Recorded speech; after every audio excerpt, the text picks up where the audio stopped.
Alrighty. Excuse me. Should be all set to go. If it's not, well, I'm gonna cry. All right. Welcome back to another thrilling installment of Storytime Saturdays, the only game in town, as far as I'm concerned, because I do not have time for the other streams I normally do throughout the week, such as Mecha Mondays and Warframe Wednesdays. I have been busy, dealing with my job and some car trouble, like um, getting multiple flat tires within the space of 7 days. So that's fun. Um, we'll set that aside. Nobody wants to hear about that misery and drudgery.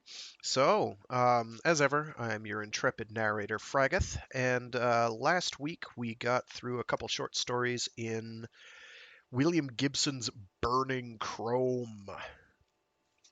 Specifically, I think we did what the hologram fragments of a hologram rose, the belonging kind, and Hinterlands, which I really dig. All three of those are really good. Um, or we did fragments of a hologram rose last week. I don't remember, or the week before last, rather. In any case, this week we've got Red Star Winter Orbit, and which is a long one, longish. I mean, it's like I don't know, better part of 30 pages, 30 something pages, and which is pretty short, but longer than I have been doing. A lot of the ones I've been doing lately have been short. And New Rose Hotel, which is short. Um, it should be noted that while all the stories in this short story collection are basically their own entities, a few of them still have some moderate ties, albeit usually pretty tenuous, to um, I think it's called the Sprawl trilogy, the Neuromancer, Count Zero, and Mona Lisa Overdrive. Overdrive. Mona Lisa Overdrive. Um, for instance, obviously Johnny Mnemonic has Molly Millions in it. She's introduced there. A lot of the formal uh, basic skeleton of some of the world is in Johnny Mnemonic. You have a little bit in fragments of a hologram rose, in that you have the introduction of the Stim deck, which becomes quite important indeed.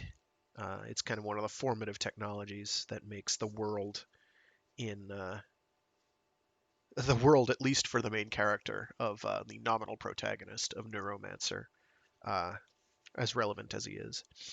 Another one, Burning Chrome itself, which we haven't gotten to yet. That's towards the end of the book. It might be the last story. Is also it has some side characters from Neuromancer in it that take the lead. Uh, who had some? Yeah, we should be done with this next week then. Yeah, if I do Red Star Winter Orbit and New Rose Hotel, uh, then yeah, I think the last two stories are the Winter Market and Burning Chrome. Oh no, there's also Dogfight. I forgot about that one entirely. I don't even remember what that story's about right now. So yeah, so Red Star Winter Orbit. When you hear the word red and the date of 1980 anything comes up, if your first thought isn't Russia, then you were not born during the 80s, or you did not live through the 80s. Mm, I really should not crunch ice into the microphone. That's a horrible plan. It's too bad because it's so delicious. All right, so Red Star Winter Orbit is by Bruce Sterling and William Gibson. I don't actually have an exact date when that was written. Um, so when I say if your first thought wasn't of Russia, specifically Soviet Russia, then you didn't live through the 80s. That's because the Red Scare was still kind of going on, and the general rivalry between the United States and Russia was still very much a big deal. A lot of authors, science fiction authors that were doing anything remotely futury, were you know they just assumed that the Soviet Union was going to be pretty much eternal. So when it went down in the early 90s, 92-ish, 92-ish, my brain is flopping out on me. Early 90s, then a lot of science fiction authors were caught a little flat-footed, just a tiny bit. Um, in fact, Arthur C. Clarke in 2001: A Space Odyssey, the book, which is not very different from the movie, aside from some pretty key details, which I won't go into here at this time. Uh, Even like has that as part of the any modern edition will have him saying "oops," you know. That was oops, big ol' oops. I'm trying to find. Okay, so the publishing date I can find here for Red Star Winter Orbit, I think, is 1983. Well, it says 81, 82, 83, and 85 by Omni Publication International Limited, because it has, and those dates apply to Johnny Mnemonic, Hinterlands, Red Star Winter Orbit, New Rose Hotel, Dogfight, and Burning Chrome. And then you have a bunch of the other short stories have separate publishing dates. Fragments of a Hologram Rose is actually from 77, which I didn't know until I looked at it right now. I could have sworn that would have been later, but yeah. I had something salient to William Gibson. Oh, yeah, a while ago. This is before I even started reading this one. I had found out that apparently he did one of the scripts for Alien 3. Um, which may or may not have been published as like an ebook now, just like a copy of the script. And I do really need to get around to reading that because that could be a lot of fun. William Gibson is a very interesting author. I know I've been over this before. Like his ridiculous maximum over detail is often very overwhelming, and certainly for me reading these aloud, it's extremely overwhelming because it means sentence structure is all across the board. It is all over the map, and he's just kind of an interesting guy. Really, I mean, like a lot of his I mean he's been a hippie, um he's been a guru, a fashion guru, um kind of for his own specific set of interests. He's been an idea guru for net stuff. Like, I think he's been consulted by the government, the United States government, before. I'm not Don't quote me on that. So he's a hell of a guy. He's still kicking, thank goodness.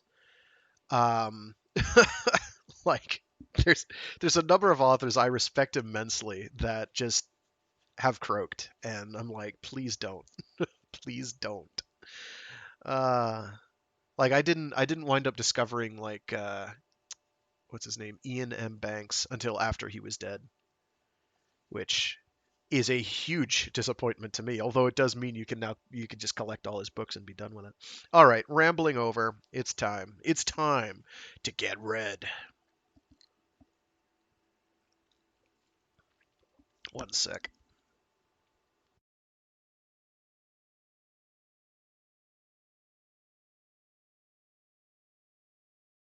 Correction, get read too. Hello.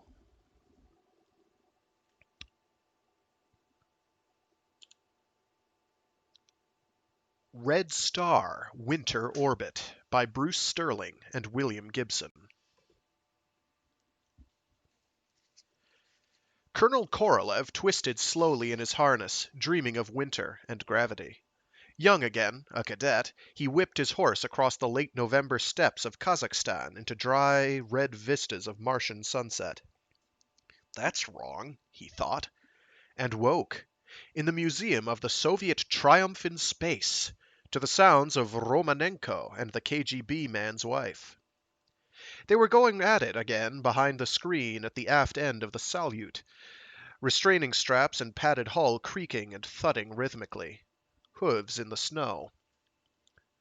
Freeing himself from the harness, Korolev executed a practiced kick that propelled him into the toilet stall. Shrugging out of his threadbare coverall, he clamped the commode around his loins and wiped condensed steam from the steel mirror. His arthritic hand had swollen again during sleep. The wrist was bird bone thin from calcium loss. 20 years had passed since he'd last known gravity. He'd grown old in orbit. He shaved with a suction razor. A patchwork of broken veins blotched his left cheek and temple, another legacy from the blowout that had crippled him. When he emerged, he found that the adulterers had finished. Romanenko was adjusting his clothing. The political officer's wife, Valentina, had ripped the sleeves from her brown coverall. Her white arms were sheened with the sweat of their exertion. Her ash-blonde hair rippled in the breeze from a ventilator. Her eyes were purest cornflower blue, set a little too closely together, and they held a look half apologetic, half conspiratorial. "See what we've brought you, Colonel." She handed him a tiny airline bottle of cognac. Stunned, Korolev blinked at the Air France logo embossed on the plastic cap.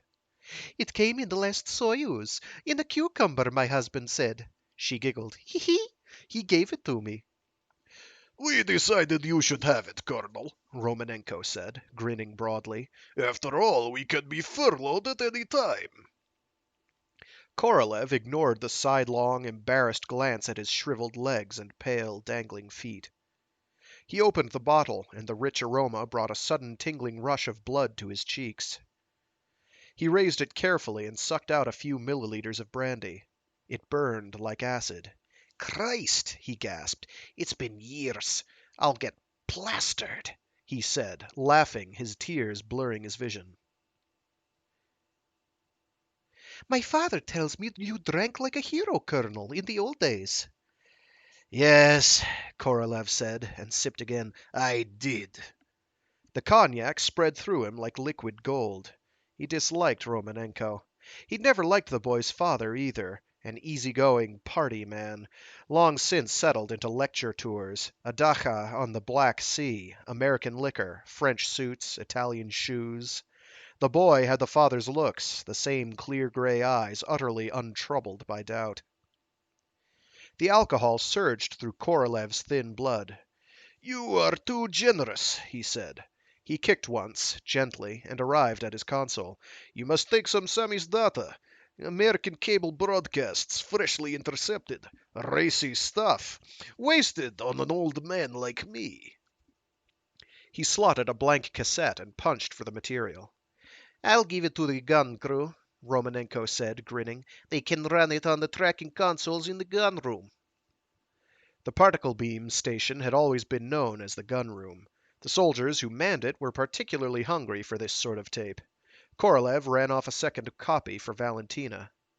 "It's dirty?" She looked alarmed and intrigued. "May we come again, Colonel? Thursday at 2400?" Korolev smiled at her. She had been a factory worker before she'd been singled out for space. Her beauty made her useful as a propaganda tool, a role model for the proletariat. He pitied her now, with the cognac coursing through his veins, and found it impossible to deny her a little happiness. "A midnight rendezvous in the museum, Valentina? Romantic." She kissed his cheek, wobbling in free fall. "Thank you, my Colonel." "You're a prince, Colonel," Romanenko said, slapping Korolev's matchstick shoulders as gently as he could. After countless hours on an exerciser, the boy's arms bulged like a blacksmith's. Korolev watched the lovers carefully make their way out into the central docking sphere, the junction of 3 aging Salyuts and 2 corridors. Romanenko took the north corridor to the gun room. Valentina went in the opposite direction to the next junction sphere and the Salyut where her husband slept. There were 5 docking spheres in Cosmograd, each with its 3 linked Salyuts. At opposite ends of the complex were the military installation and the satellite launchers. Popping, humming, and wheezing, the station had the feel of a subway and the dank metallic reek of a tramp steamer. Korolev had another pull at the bottle. Now it was half empty. He hid it in one of the museum's exhibits, a NASA Hasselblad recovered from the site of the Apollo landing. He hadn't had a drink since his last furlough, before the blowout. His head swam in a pleasant, painful current of drunken nostalgia.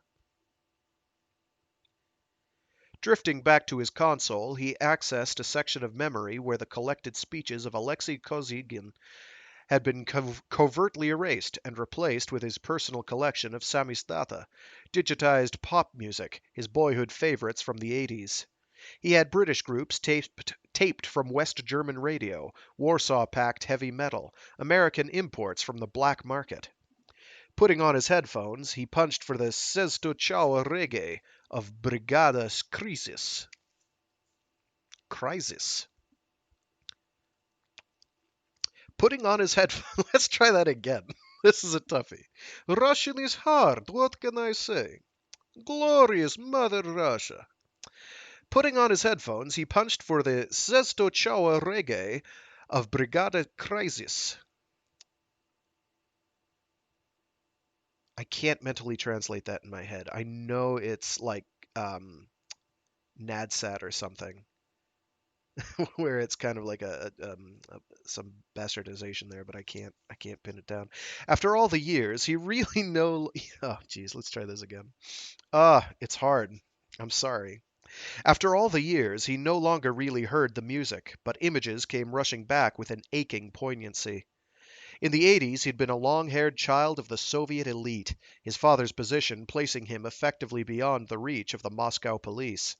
He remembered feedback howling through the speakers in the hot darkness of a cellar club, the crowd a shadowy checkerboard of denim and bleached hair. He'd smoked Marlboros laced with powdered Afghani hash. He remembered the mouth of an American diplomat's daughter in the back seat of her father's black Lincoln. Names and faces came flooding in on a warm haze of cognac. Nina, the East German who'd shown him her mimeographed translations of dissident Polish news sheets. Until the night she didn't turn up at the coffee bar. Whispers of parasitism, of anti-Soviet activity, of the waiting chemical horrors of the Psikuska. Psykuska. Probably. I don't know. Psikuska. Psykuska is my guess. Like psychologists or whatever. Korolev started to tremble. He wiped his face and found it bathed in sweat. He took off the headphones. It had been 50 years, yet he was suddenly and very intensely afraid. He couldn't remember ever having been this frightened, not even during the blowout that had crushed his hip. He shook violently. The lights. The lights in the salute were too bright, but he didn't want to go to the switches. A simple action, one he performed regularly, yet the switches and their insulated cables were somehow threatening. He stared, confused.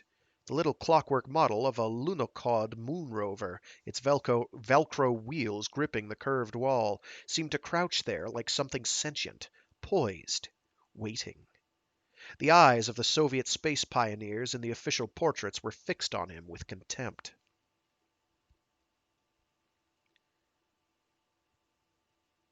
The cognac. His years in free fall had warped his metabolism. He wasn't the man he'd once been, but he would remain calm and try to ride it out. If he threw up, everyone would laugh. Someone knocked at the entrance to the museum, and Nikita, the plumber, Cosmograd's premier handyman, executed a perfect slow-motion dive through the open hatch. The young civilian engineer looked angry. Korolev felt cowed. "You're a pearly plumber," he said, anxious for some facade of normalcy. "Pinhead leakage in Delta 3. He frowned. Do you understand Japanese?" The plumber tugged a cassette from one of the dozen pockets that bulged on his stained work vest and waved it in Korolev's face. He wore carefully laundered Levi's and dilapidated Adidas running shoes. "We accessed this last night." Korolev cowered as though the cassette were a weapon. No Japanese."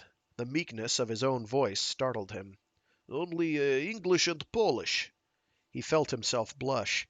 The plumber was his friend. He knew and trusted the plumber, but Are you well, Colonel? the plumber loaded the tape and punched up a lexicon program with deft, calloused fingers. You look as though you just ate a bug. I want you to hear this.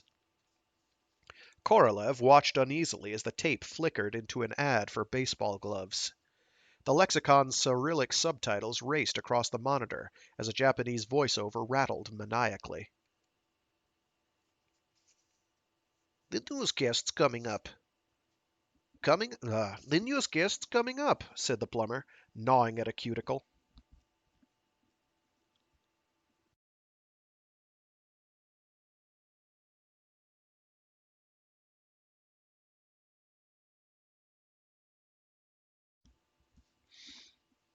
Korolev squinted anxiously as the translation slid across the face of the Japanese announcer. American disarmament group claims preparations at Baikonur Cosmodrome prove Russians at last ready to scrap armed space station Comic City. Cosmic, the plumber muttered, glitch in the lexicon. Built at turn of century as bridgehead to space. Ambitious project crippled by failure of lunar mining. Expensive station outperformed by our unmanned orbital factories. Crystals, semiconductors, and pure drugs. Smug bastards, the plumber snorted. I tell you, it's that goddamn KGB man Yefremov. He's had a hand in this. Staggering Soviet trade deficits. Popular discontent with space effort. Recent decisions by Politburo and Central Committee Secretariat. They're shutting us down! The plumber's face contorted with rage. Korolev twisted away from the screen, shaking uncontrollably. Sudden tears peeled from his lashes in free-fall droplets. Leave me alone. I can do nothing. What's wrong, Colonel? The plumber grabbed his shoulders. Look me in the face. Someone's dosed you with the fear. Go away, Korolev begged. That little spook bastard. What has he given you? Pills? An injection? Korolev shuddered. I had a drink. He gave you the fear. You, a sick old man. I'll break his face. The plumber jerked his knees up, somersaulted backward, kicked off from a handhold overhead, and catapulted out of the room.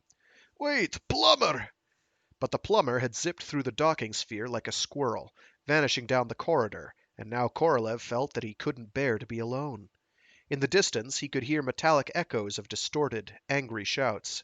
Trembling, he closed his eyes and waited for someone to help him.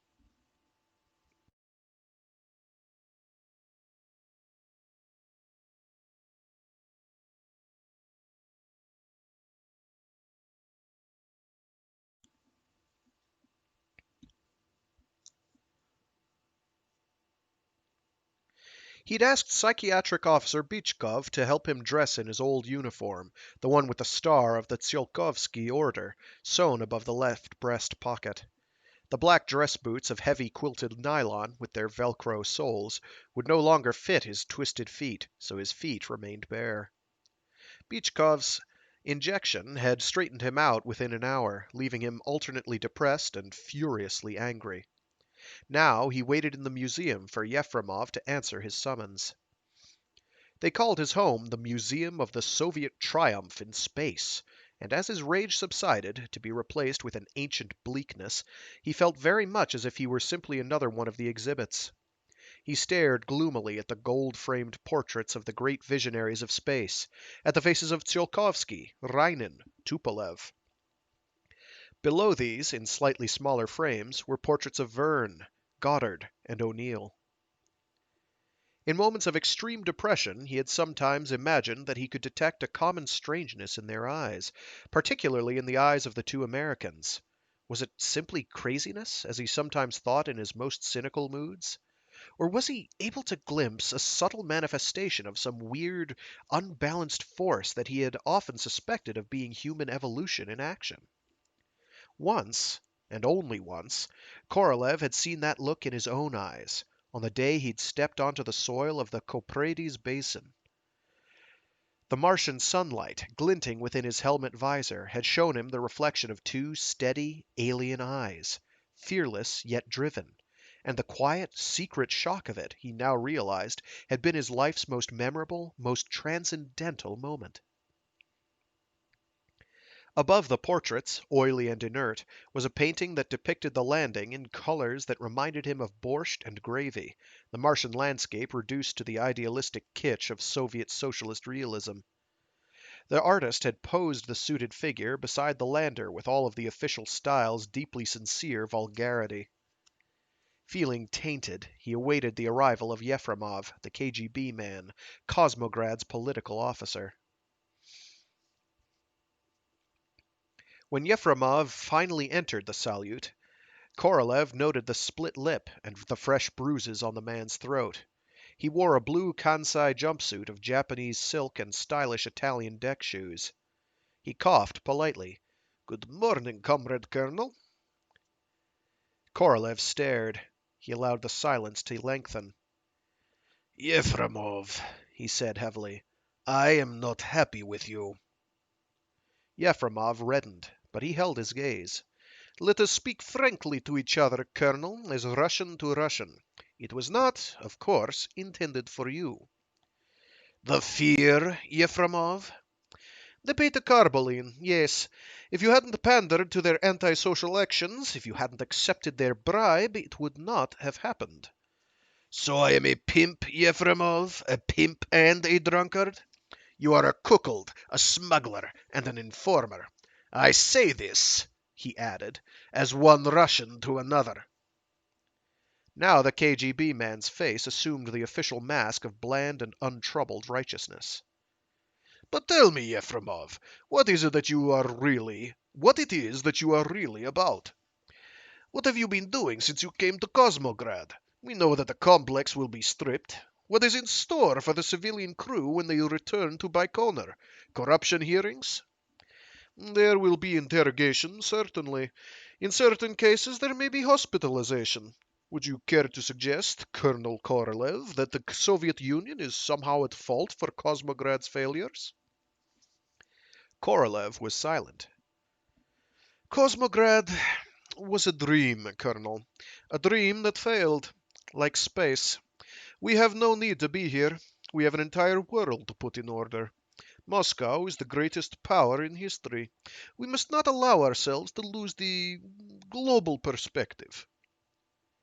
Do you think we can be brushed aside that easily? We are an elite, a highly trained, technical elite.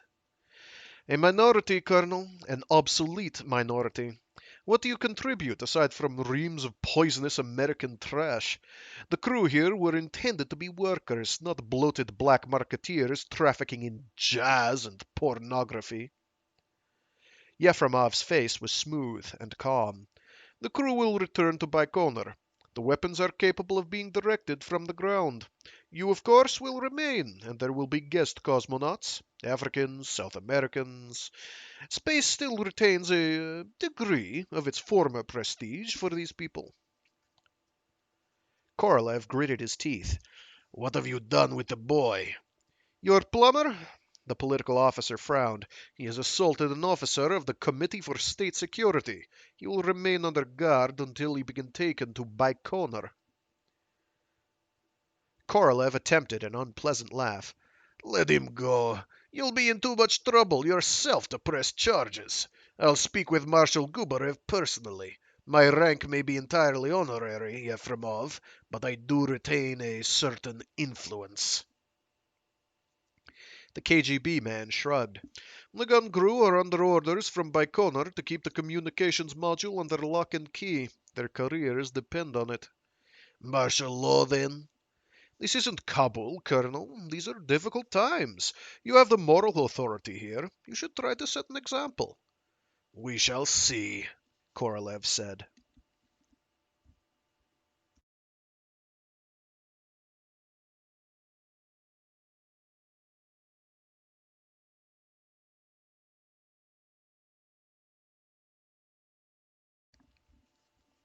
Cosmograd swung out of Earth's shadow into raw sunlight. The walls of Korolev's Salyut popped and creaked like a nest of glass bottles. A Salyut's viewports, Korolev thought absently, fingering the broken veins at his temple, were always the first things to go. Young Grishkin seemed to have the same thought. He drew a tube of caulk from an ankle pocket and began to inspect the seal around the viewport. He was the plumber's assistant and closest friend. "We must now vote," Korolev said wearily. 11 of Cosmograd's 24 civilian crew members had agreed to attend the meeting, 12 if he counted himself. That left 13 who were either unwilling to risk involvement or else actively hostile to the idea of a strike. Yefremov and the 6-man gun crew brought the total number of those not present to 20. "We've discussed our demands. All those in favor of the list as it stands?" He raised his good hand. 3 others raised theirs. Grishkin, busy at the viewport, stuck out his foot. Korolev sighed. "There are few enough as it is. We'd best have unanimity. Let us hear your objections." The term military custody, said a biological technician named Korovkin, might be construed as implying that the military, and not the criminal Yefremov, is responsible for the situation. The man looked acutely uncomfortable. "We are in sympathy otherwise, but will not sign. We are not party members." He seemed about to add something, but fell silent. "My mother," his wife said quietly, "was Jewish."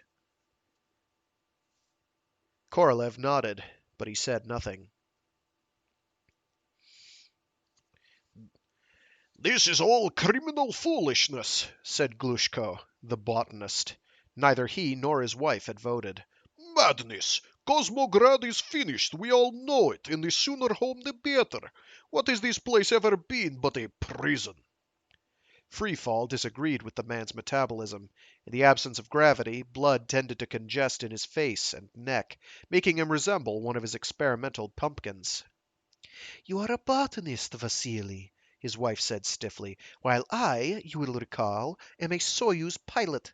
Your career is not at stake." "I will not support this idiocy!" Glushko gave the bulkhead a savage kick that propelled him from the room. His wife followed, complaining bitterly in the grating undertone crew members learned to employ for private arguments. 5 are willing to sign, Korolev said, out of a civilian crew of 24. 6, said Tatiana, the other Soyuz pilot, her dark hair drawn back and held with a braided band of green nylon webbing. "You forgot the plumber." "The sun balloons!" cried Grishkin, pointing toward the earth. "Look!" Unless that's sun balloons, as in a verb.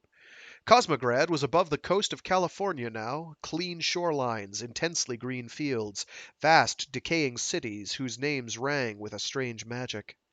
High above, a fleece of stratocumulus floated on live solar balloons, mirrored geodesic spheres tethered by power lines. They had been a cheaper substitute for a grandiose American plan to build solar-powered satellites. The things worked, Korolev supposed, because for the last decade he'd watched them multiply.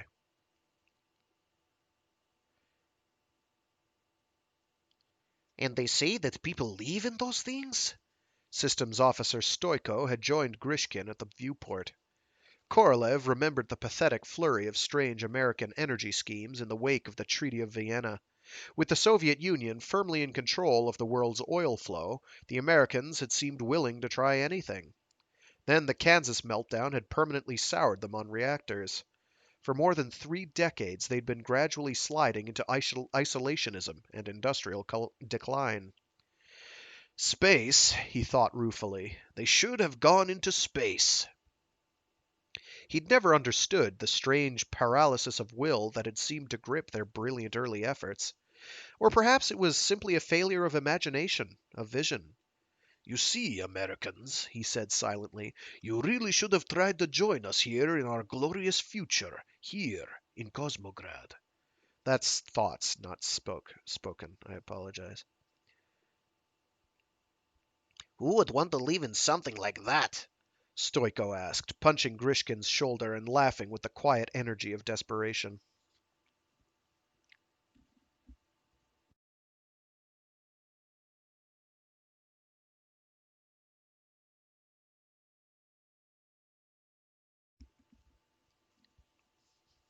You're joking, said Yefremov. Surely we're all in enough trouble as it is. We're not joking, political officer Yefremov, and these are our demands. The 5 dissidents had crowded into the salute the man shared with Valentina, backing him against the aft screen. The screen was decorated with a meticulously airbrushed photograph of the Premier, who was waving from the back of a tractor. Valentina, Korolev knew, would be in the museum now with Romanenko, making the straps creak. The colonel wondered how Romanenko so regularly managed to avoid his duty shifts in the gunroom. Yefremov shrugged. He glanced down at the list of demands. The plumber must remain in custody. I have direct orders. As for the rest of this document... You are guilty of unauthorized use of psychiatric drugs, Grishkin shouted. That was entirely a private matter, said Yefremov calmly. A criminal act, said Tatiana. Pilot Tatiana, we both know that Grishkin here is the station's most active samizdat pirate. We are all criminals, don't you see? That's the beauty of our system, isn't it? His sudden, twisted smile was shockingly cynical. Cosmograd is not a Potemkin, and you are not revolutionaries. And you demand to communicate with Marshal Gubarev? He is in custody at Baikonur. And you demand to communicate with the Minister of Technology? The Minister is leading the purge. With a decisive gesture, he ripped the printout to pieces, scraps of yellow flimsy scattering in free fall like slow-motion butterflies.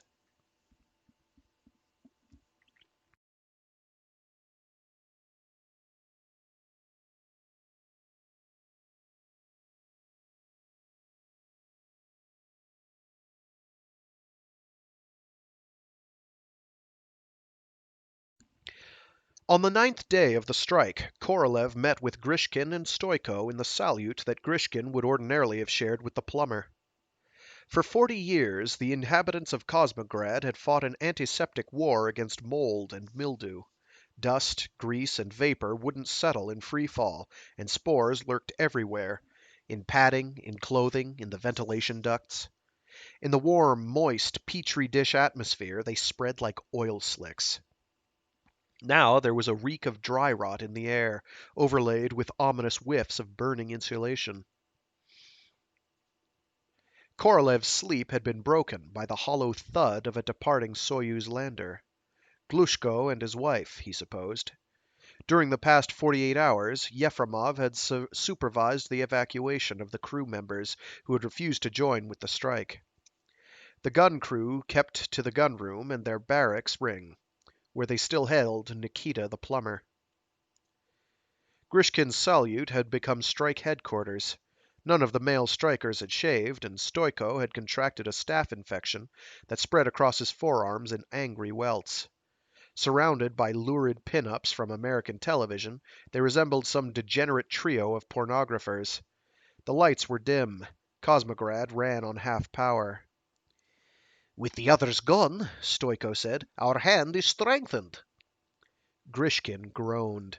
His nostrils were festooned with white streamers of surgical cotton.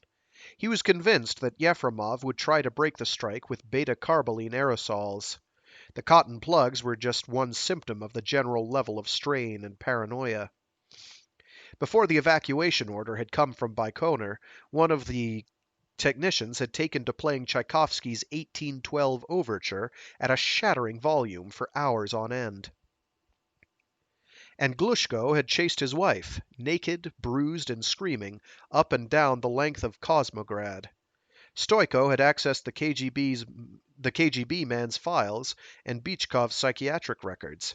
Meters of yellow printout curled through the corridors in flabby spirals, rippling in the current from the ventilators. Think what their testimony will be doing to us groundside, muttered Grishkin. We won't even get a trial. Straight to the Psykuska. Oh my gosh. We won't even get a trial. Straight to the Psykuska. The sinister nickname for the political hospitals seemed to galvanize the boy with dread. Korolev picked apathetically at a viscous pudding of chlorella. Ew. I guess that's the point. It's grimy and nasty. Uh, Stoico snatched a drifting scroll of printout and read aloud. Paranoia with a tendency to overesteem ideas. Revisionist fantasies hostile to the social system. He crumpled the paper. If we could seize the communications module, we could tie into an American comset and dump the whole thing in their laps. Perhaps that would show Moscow something about our hostility. Korolev dug a stranded fruit fly from his algae pudding.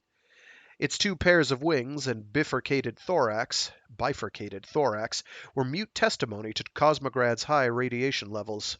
The insects had escaped from some forgotten experiment. Generations of them had infested the station for decades. The Americans have no interest in us, Korolev said. Moscow can no longer be embarrassed by such revelations. Except when the grain shipments are due, Grishkin said. America needs to sell as badly as we need to buy. Korolev grimly spooned more chlorella into his mouth, chewed mechanically, and swallowed.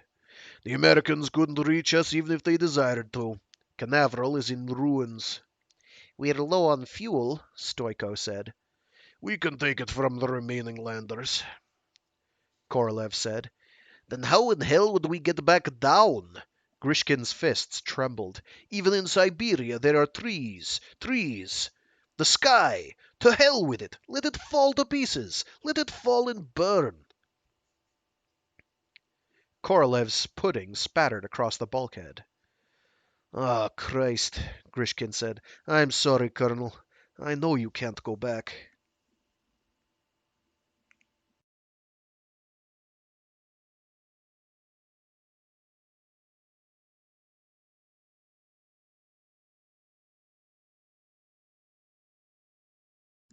Because, of course, he's been in space so long, his bones are very brittle.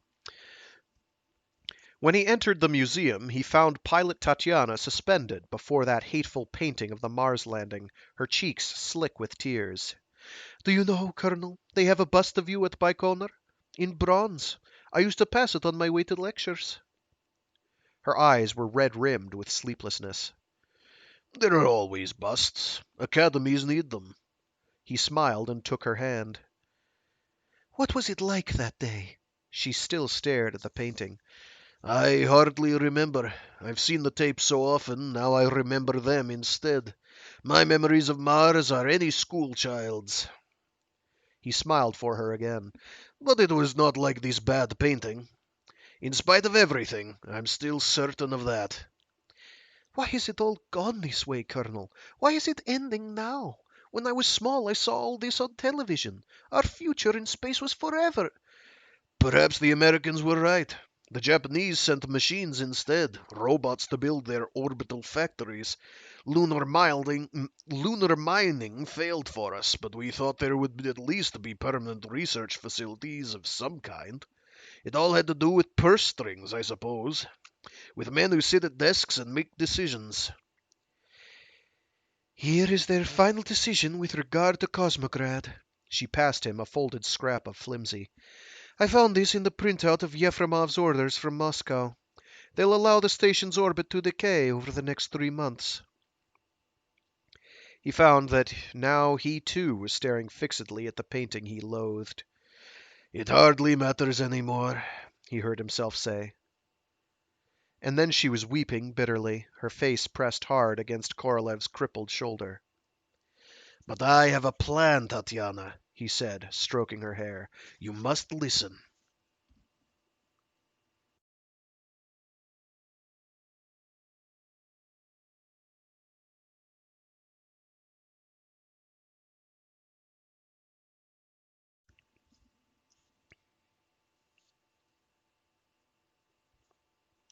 He glanced at his old Rolex. They were over eastern Siberia. He remembered how the Swiss ambassador had presented him with the watch in an enormous vaulted room in the Grand Kremlin Palace. It was time to begin. He drifted out of his salute into the docking sphere, batting at a length of printout that tried to coil around his head.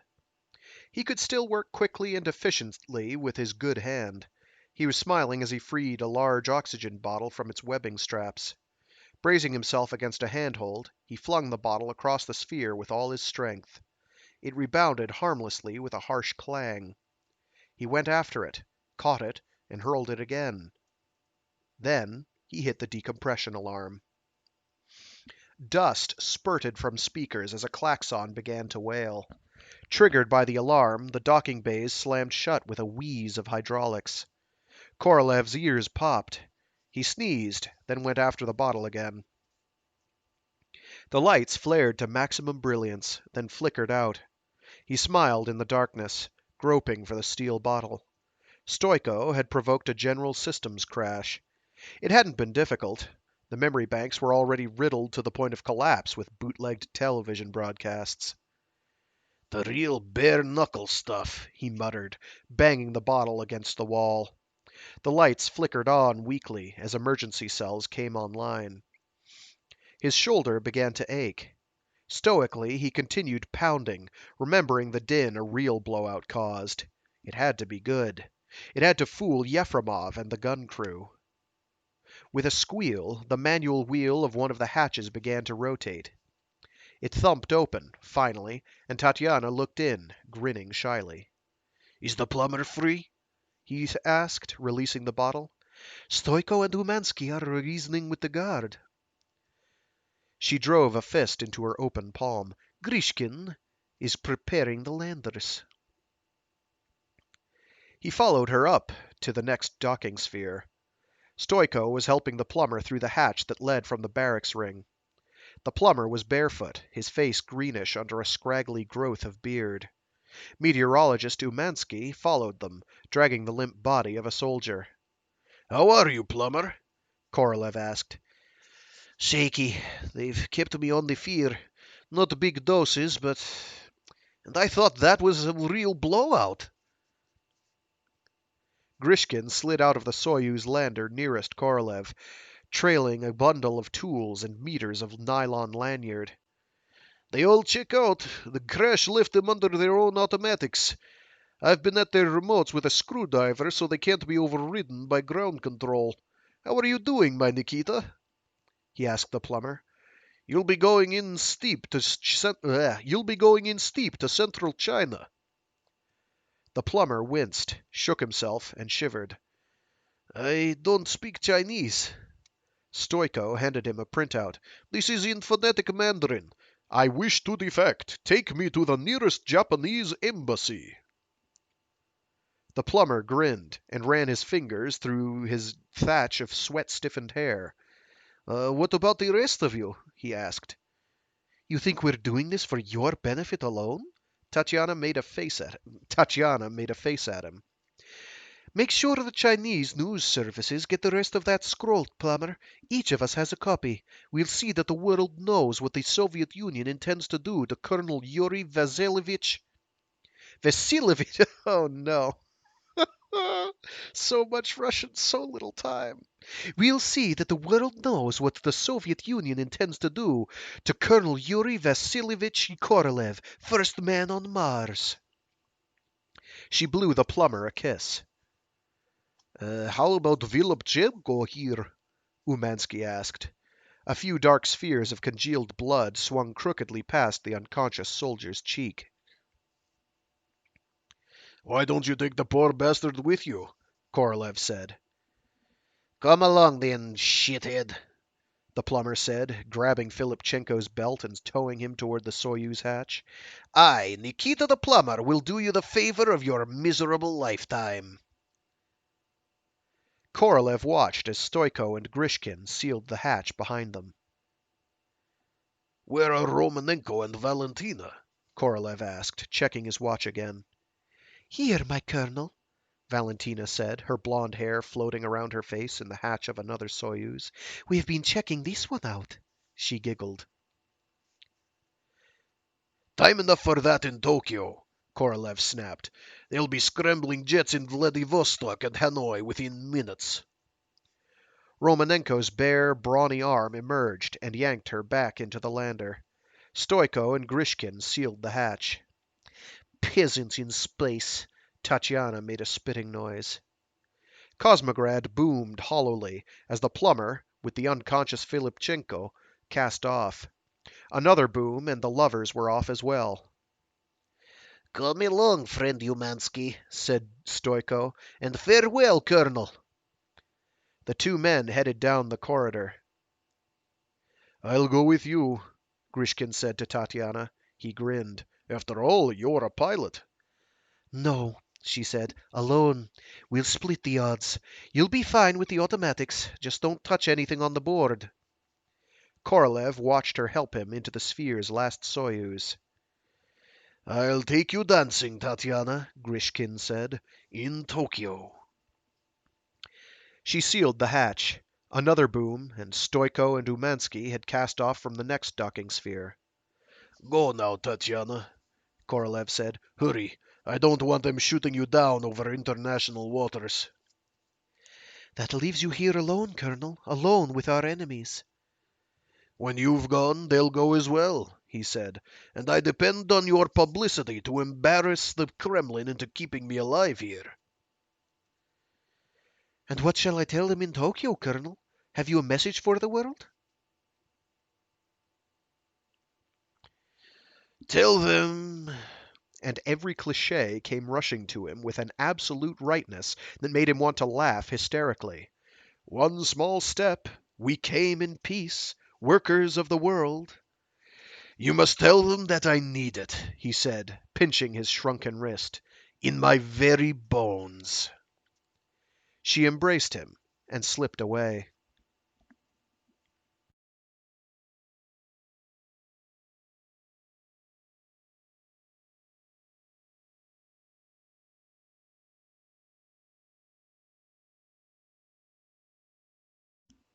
He waited alone in the docking sphere. The silence scratched away at his nerves. The systems crash had deactivated the ventilation system, whose hum he'd lived with for 20 years. At last he heard Tatiana's Soyuz disengage. Someone was coming down the corridor. It was Yefremov, moving clumsily in a vacuum suit. Korolev smiled. Yefremov wore his bland official mask behind the Lexan faceplate, but he avoided meeting Korolev's eyes as he passed. He was heading for the gun room. No! Korolev shouted. The klaxon blared the station's call to full battle alert. The gunroom hatch was open when he reached it. Inside, the soldiers were moving jerkily in the galvanized reflex of constant drill, yanking the broad straps of their console seats across the chests of their bulky suits. Don't do it! He clawed at the stiff accordion fabric of Yefremov's suit. One of the accelerators powered up with a staccato whine. On a tracking screen, green crosshairs closed in on a red dot. Yefremov removed his helmet. Calmly, with no change in his expression, he backhanded Korolev with the helmet. Make them stop! Korolev sobbed. The walls shook as a beam cut loose with the sound of a cracking whip. Your wife, Yefremov! She's out there! Outside, Colonel! Yefremov grabbed Korolev's arthritic hand and squeezed. Korolev screamed. Outside! A gloved fist struck him in the chest. Korolev pounded helplessly on the vacuum suit as he was shoved out into the corridor. Even I, Colonel, dare not come between the Red Army and its orders. Yefremov looked sick now. The mask had crumbled. Fine sport, he said. Wait here until it's over. Then Tatiana's Soyuz struck the beam installation and the barracks ring. In a split-second daguerreotype of raw sunlight, Korolev saw the gunroom wrinkle and collapse like a beer can crushed under a boot. He saw the decapitated torso of a soldier spinning away from a console. He saw Yefremov try to speak, his hair streaming upright as vacuum tore the air in his suit out through his open helmet ring. Fine twin streams of blood arced from Korolev's nostrils, the roar of escaping air replaced by a deeper roaring in his head. The last thing Korolev remembered hearing was the hatch door slamming shut. When he woke to darkness, to pulsing agony behind his eyes, remembering old lectures. This was as great a danger as the blowout itself, nitrogen bubbling through the blood to strike with white-hot, crippling pain. But it was all so remote, so academic, really. He turned the wheels of the hatches out of some strange sense of noblesse oblige, nothing more. The labor was quite onerous, and he wished very much to return to the museum and sleep.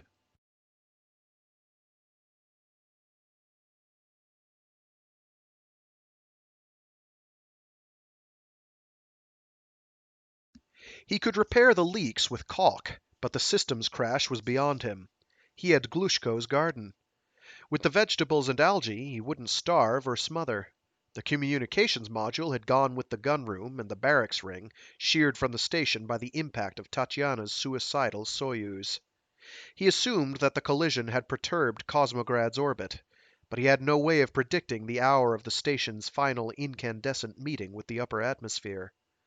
He was often ill now, and he often thought that he might die before burnout, which disturbed him. He spent uncounted hours screening the museum's library of tapes. A fitting pursuit for the last man in space, who had once been the first man on Mars. He became obsessed with the icon of Gagarin, endlessly rerunning the grainy television images of the 60s, the newsreels that led so unalterably to the cosmonaut's death. The stale air of Cosmograd swam with the spirits of martyrs. Gagarin, the first Salyut crew, the Americans roasted alive in their squat Apollo. Often he dreamed of Tatiana, the look in her eyes like the look he'd imagined in the eyes of the museum's portraits. And once he woke, or dreamed he woke, in the Salyut where she had slept, to find himself in his old uniform, with a battery-powered worklight strapped across his forehead. From a great distance, as though he watched a newsreel on the museum's monitor, he saw himself rip the star of the Tsiolkovsky Order from his pocket and staple it to her pilot's certificate.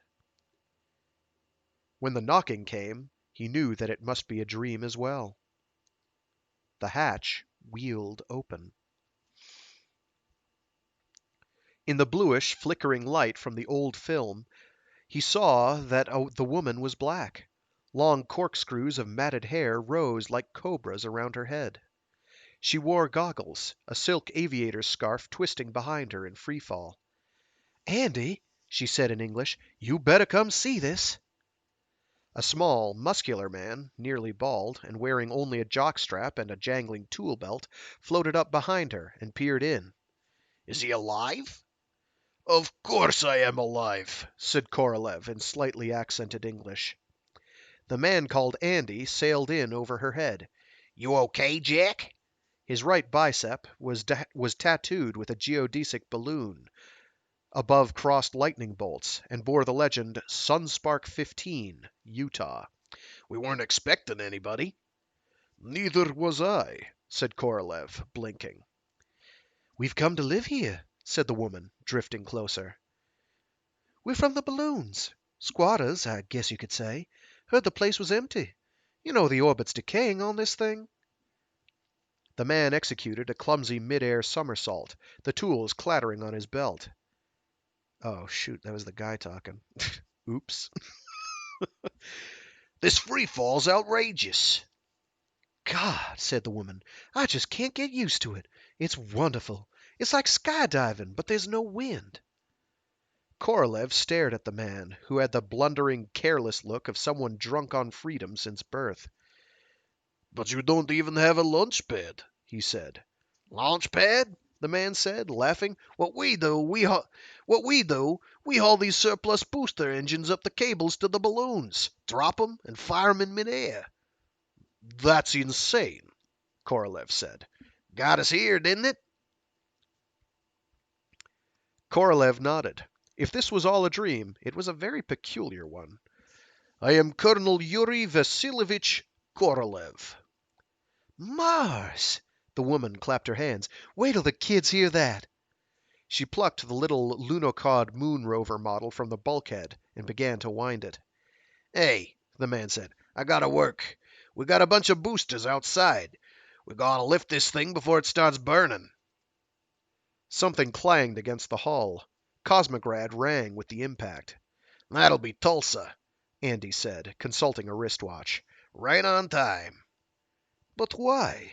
Korolev shook his head, deeply confused. Why have you come? We told you. To live here. We can enlarge this thing, maybe build more. They said we'd never make it living in the balloons, but we were the only ones who could make them work. It was our one chance to get out here on our own. Who'd want to live out here for the sake of some government, some army brass, a bunch of pen pushers? You have to want a frontier. Want it in your bones, right? Korolev smiled. Andy grinned back. We grabbed those power cables and just pulled ourselves straight up. And when you get to the top, well, man, you either make that big jump or else you rot there. His voice rose. And you don't look back. No, sir. We've made that jump, and we're here to stay. The woman placed the model's Velcro wheels against the curved wall and released it. It went scooting along above their heads, whirring merrily. Isn't that cute? The kids are just gonna love it. Korolev stared into Andy's eyes. Cosmograd rang again, jarring the little Lunokhod model onto a new course. East Los Angeles, the woman said. That's the one with the kids in it. She took off her goggles, and Korolev saw her eyes brimming over with a wonderful lunacy. Well, said Andy, rattling his tool belt, you feel like showing us around?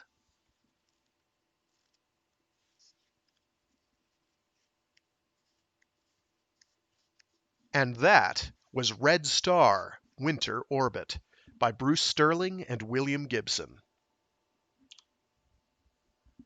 I like that one. That one's cute. Kind of this hypothetical future where the Soviet Union winds up doing a lot more space stuff than they otherwise did. Certainly getting ahead of the Americans, and then, of course, the Americans just kind of backing out and bailing before the ISS was made a reality, I guess. Doing some sort of orbital balloon setup, which, at a guess, is I mean, they're talking about ropes. Well, no, they could be. I don't think they're space elevators, because you can't do space elevators without, or ideally, you're not doing space elevators unless you're doing it from the equator. Which, in fact, that's kind of like essential. That's like the entire point, because they just stretch out, nice and evenly using centrifugal, relatively speaking, force of the actual Earth itself, and they go out straight from the equator. The problem, of course, is that the equator only has a very limited number of land masses on it. A lot of the best sci-fi that has, or the best hard or realistic sci-fi that has anything at all to do with like orbital elevators is usually going to at least mention how places like, let's see, equatorial regions here. Let me pull up a map. Places like South America and Africa are going to start becoming like economic powerhouses if orbital elevators were to be successful, simply because it's very convenient. Those are extremely convenient locations.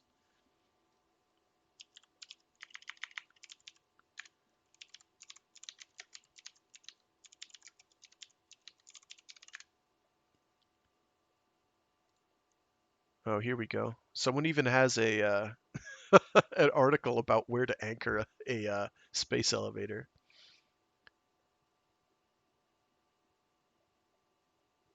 So it's got to be on the equator. This guy says hypothetically plant one on Mount Chimborazo in Ecuador. And it does look nice. And one of the, oh gosh, what was that called? And it's cute, and it deals with that kind of like the formative time frame with getting people into more of a more out into space. Was that the Sam Gunn trilogy? What was that called? Shoot, I can't find the book right now. I'm looking at my wall and I'm not seeing it, which means it's probably like a layer or two back, because of course it is. That one deals with that, and it's pretty cute. Kind of like how does this country wind up a relatively poor country wind up managing to take hold of its destiny as a spot where you can mount a orbital elevator, and it was pretty neat. It kind of involved like blatant cheating. Like as I recall, a guy winds up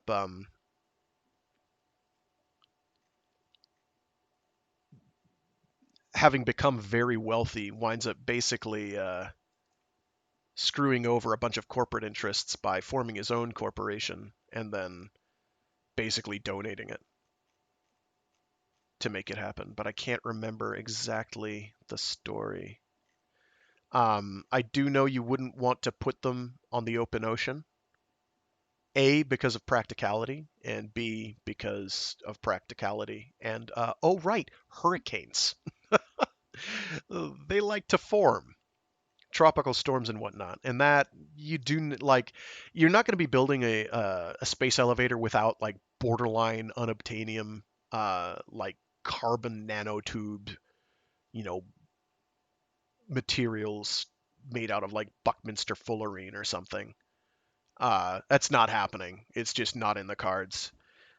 But you're you're really not going to be doing it on the ocean with the added stresses that that's going to cause. I mean, you're going to be having atmospheric stress regardless. You don't need the ocean fighting you too, because that also means if you're doing it in the ocean, you've got to anchor it to the crust of the earth, and that means you have to have a deep sea operation at the same time. It's more failure points, and you really don't need it. You don't need failure points.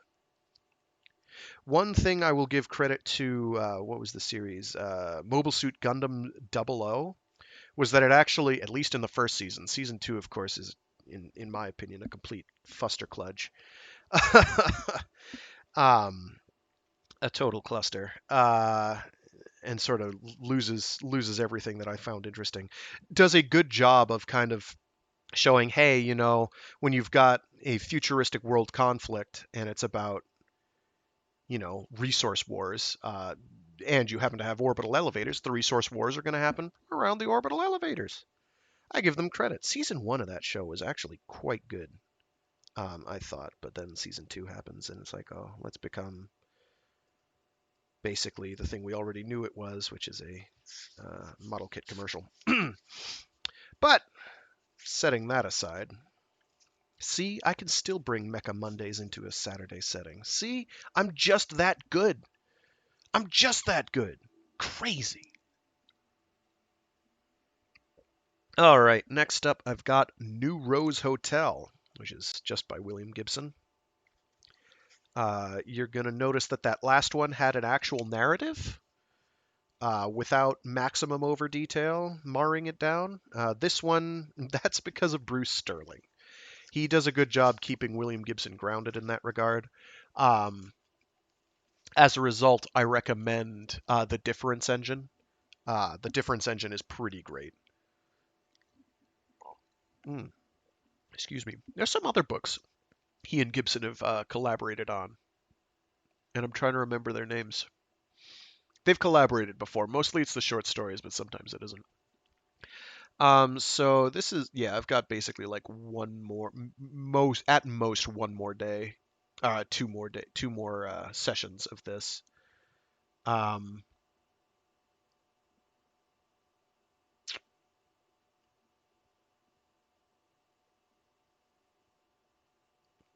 and after that, I'm gonna have to see how my schedule's panning out, and I'll have to figure out what I'm gonna read next. I don't know. Right now, I'm on sort of a cyberpunk kick, but I don't necessarily want to stay on one. I'm not saying that cyberpunk is bad. It's not. It's a lot of fun. There's a lot of fun to be had. A lot of fun to be had. But stuff that I have easy access to that I'd be willing to undertake that wouldn't like sap my will to live is kind of tough.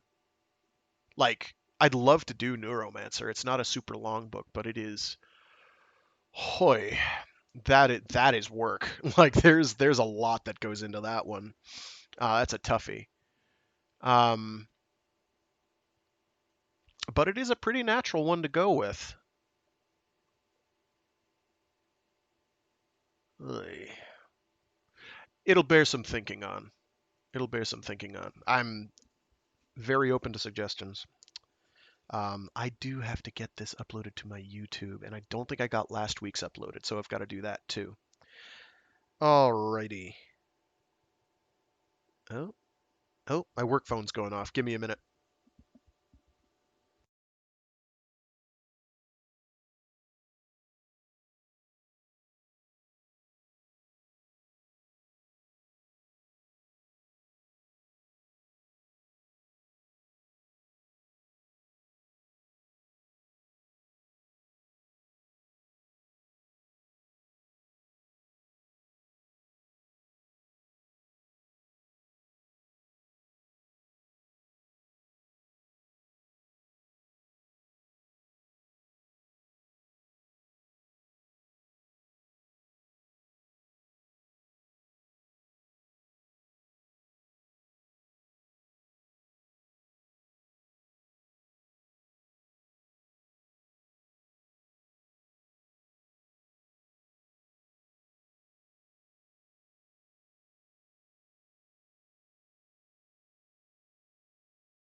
All right, sorry about that.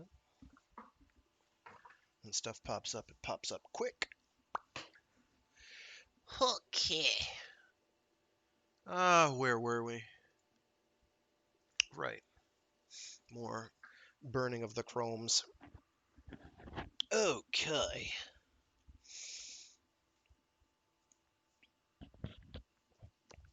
So this next one is New Rose Hotel. And if memory serves, this one helps reinforce the idea of the Zaibatsus that are basically taking over the world. Zaibatsus in this case are, I think, just like Japanese conglomerates. They tend to have like mob overtones, like Yakuza overtones. They might well be. Let me actually research the term Zaibatsu. Google. /translate. Translate. There we go. Zaibatsu. Translates to Zaibatsu. That's nice. Financial clique, plutocrats, or a plutocrat. So financial clique is the term we're looking at. So if we, no, just do like, I'm not sponsoring Google. I should have said DuckDuckGo. DuckDuckGo. They need your money. They need your time more than Google does. Zaibatsu definition. Yeah, large Japanese business conglomerate. So, family-controlled vertical monopolies. So, in the case of the, I think it's called the Sprawl trilogy. I really hope it is, otherwise I'm going to sound real dumb. Basically, the Neuromancer, Neuromancer, Count Zero, and Mona Lisa Overdrive in the world that those books are in. The Zaibatsus are nominally run by the Yakuza crime families in many cases, which makes for some interesting stuff. The New Rose Hotel story that I'm about to read has some like interfacing and intersection with that concept.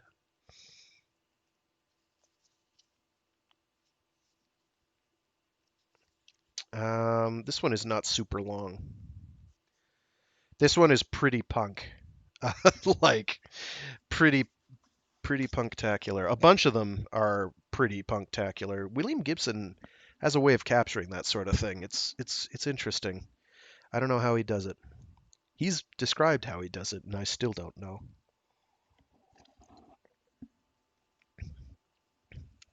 But that is because I'm not a creative type. Hence why I'm reading these aloud and not making my own novel. Which will never happen. I've had people tell me, "Oh, you read so much. You should write your own book." And I'm like, "Nope." One of the ones I want to do actually, I'd love to read aloud. Oh my God, I'd love to read it aloud. I don't know how I'd do it, but I'd love to. Is by a woman named Carla Speed McNeil, who is did a comic series called the Finder series, and one of them is basically about um, a guy. And there's a lot of cyberpunk ideas in these. It's real interesting. They're super cool. If it weren't for the fact that each one of the omnibi is the plural of omnibus, uh, are like, particularly the second one, which has some of the best stories of the lot, are incredibly expensive right now.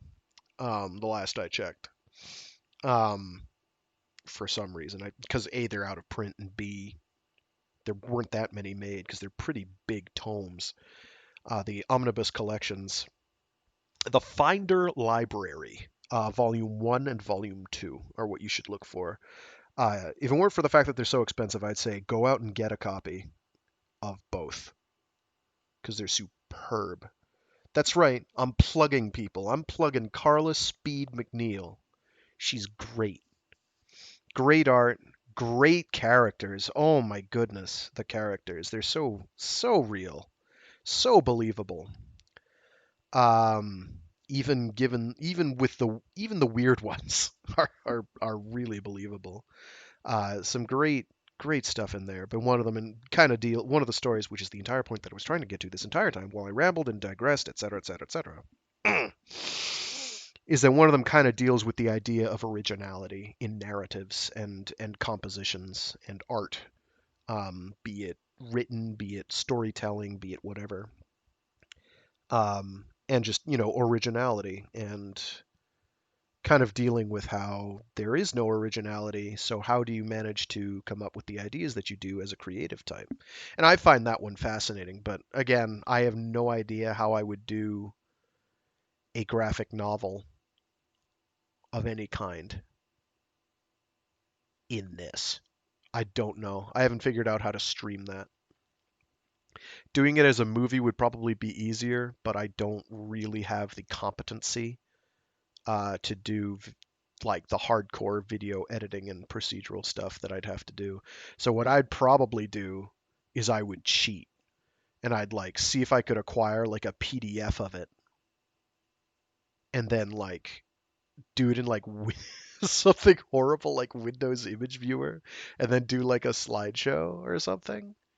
And then no, that would be horrible. And I'm not going to film me reading it. That's not in the cards. I don't know how I would do it. Okay, back to the point, which is New Rose Hotel.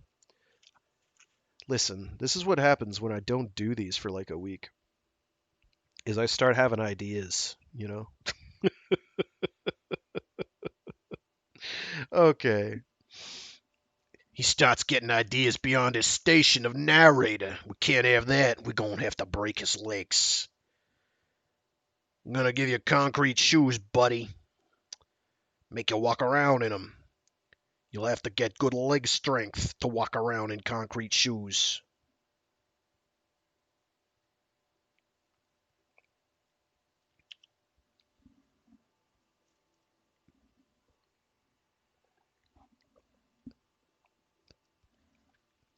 New Rose Hotel by William Gibson. "7 rented nights in this coffin, Sandy. New Rose Hotel. How I want you now. Sometimes I hit you. Replay it so slow and sweet and mean, I can almost feel it. Sometimes I take your little automatic out of my bag, run my thumb down smooth, cheap chrome. Chinese 22, its bore no wider than the dilated pupils of your vanished eyes. Fox is dead now, Sandy. Fox told me to forget you."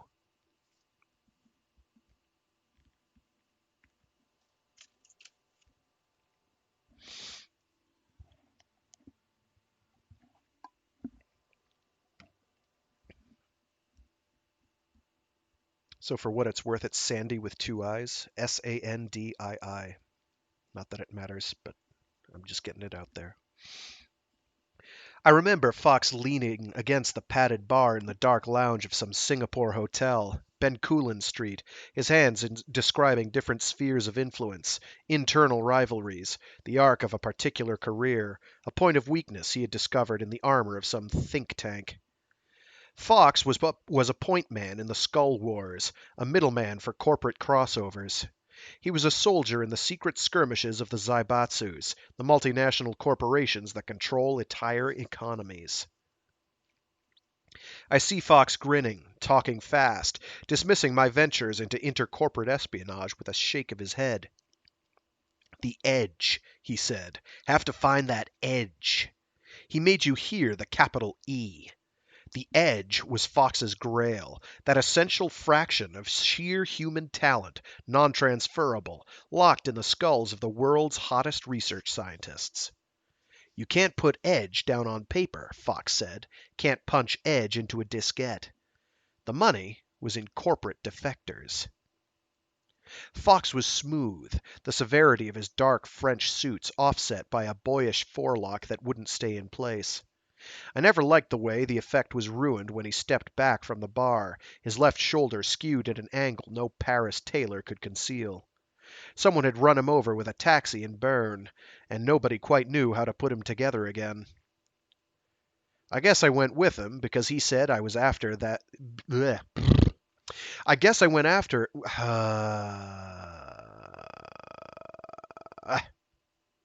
Let's try this again. I guess I went with him because he said he was after that edge. And somewhere out there, on our way to find the edge, I found you, Sandy. The new Rose Hotel is a coffin rack on the ragged fringes of Narita International. Plastic capsules a meter high and 3 long, stacked like surplus Godzilla teeth in a concrete lot off the main road to the airport.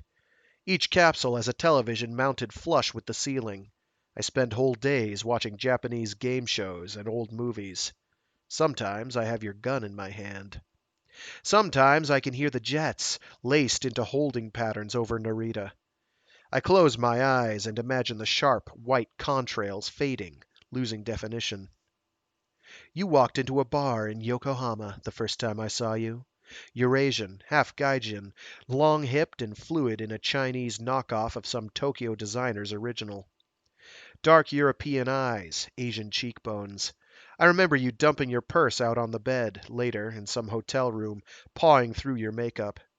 A crumpled wad of new yen, dilapidated address book held together with rubber bands, a Mitsubishi bank chip, Japanese passport with a gold chrysanthemum stamped on the cover, and the Chinese 22. You told me your story.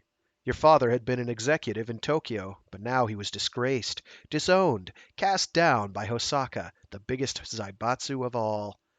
That night your mother was Dutch, and I listened as you spun out those summers in Amsterdam for me, the pigeons in Dam Square like a soft brown carpet. I never asked what your father might have done to earn his disgrace. I watched you dress, watched the swing of your dark, straight hair, how it cut the air. Now Hosaka hunts me. The coffins of New Rose are racked in recycled scaffolding, steel pipes under bright enamel. Paint flakes away when I climb the ladder, falls with each step as I follow the catwalk.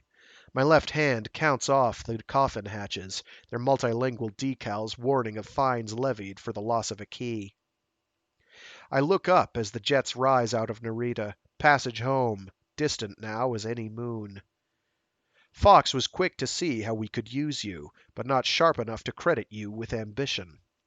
But then he never lay all night with you on the beach at Kamakura, never listened to your nightmares, never heard an entire imagined childhood shift under those stars, shift and roll over, your child's mouth opening to reveal some fresh past, and always the one, you swore, that was really and finally the truth. I didn't care, holding your hips while the sand cooled against your skin. Once you left me, ran back to that beach saying you'd forgotten our key. I found it in the door and went after you, to find you ankle deep in surf, your smooth back rigid, trembling, your eyes far away. You couldn't talk, shivering, gone, shaking for different futures and better pasts. Sandy, you left me here. You left me all your things. This gun. Your makeup, all the shadows and blushes capped in plastic. Your Cray microcomputer, a gift from Fox, with a shopping list you entered. Sometimes I play that back, watching each item cross the little silver screen. A freezer, a fermenter, an incubator, an electrophoresis system with integrated agarose cell and transilluminator, a tissue embedder, a high-performance liquid chromatograph, a flow cytometer, a spectrophotometer, 4 gross of borosilicate scintillation vials, a microcentrifuge, and 1 DNA synthesizer with built-in computer, plus software.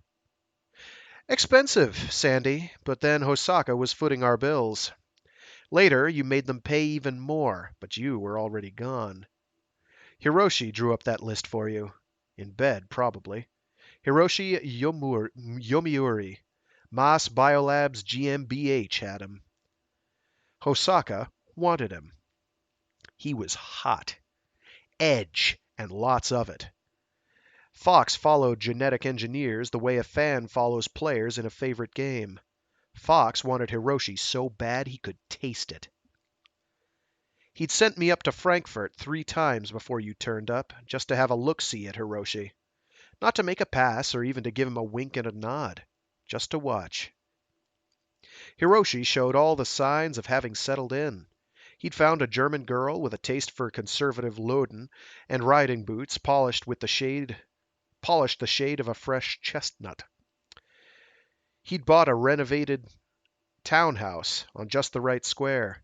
He'd taken up fencing and given up kendo. And everywhere the mass security teams, smooth and heavy, a rich, clear syrup of... Let's take this from the top. And everywhere the mass security teams, smooth and heavy, a rich, clear syrup of surveillance. I came back and told Fox we'd never touch him. You touched him for us, Sandy. You touched him just right. Our Hosaka contacts were like specialized cells protecting the parent organism.